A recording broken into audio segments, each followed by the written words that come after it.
ஆயிடுச்சு. இப்போ நான் என்ன பண்ணுறேன், சிடி போட்டு அகைன் நான் வந்து டேரக்டரி சேஞ்ச் பண்ணிக்கிறேன். நான் இங்கேருந்தே கூட அதை ஓப்பன் பண்ண முடியும், பட் டேரக்டரிக்குள்ளே போய்ட்டால் எனக்கு கம்ஃபர்டபுளாக இருக்கும். ஸோ நிறைய கமெண்ட்ஸ் வந்து போடுறதுக்கு. ஓகே, இப்போ அந்த ஃபைல்குள்ளே நம்ம போகிறோம்.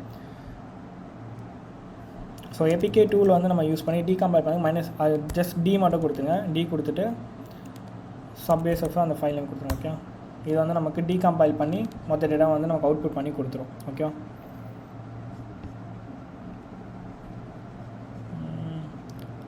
டெஸ்க்டாப்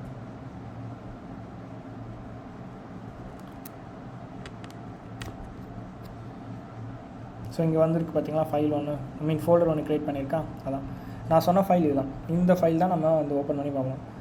அடுத்தது இதில் வந்து ஸ்ட்ரிங்ஸ்ன்னு சொல்லிட்டு ஒரு ஃபைல் ஒன்று வரும், ப்ளஸ் வேல்யூஸ்ன்னு சொல்லிட்டு வரும். வேல்யூஸ்குள்ளே போய் நம்ம ஸ்ட்ரிங்ஸ் பார்க்கலாம், பட் அது செகண்ட் ஆப்ஷன். ஓகே, இதில் வர strings.xml சொல்கிற செகண்ட் ஆப்ஷன். நம்ம ஃபஸ்ட்டு அதை பார்த்துட்டு இதுக்கு வருவோம். ஓகே,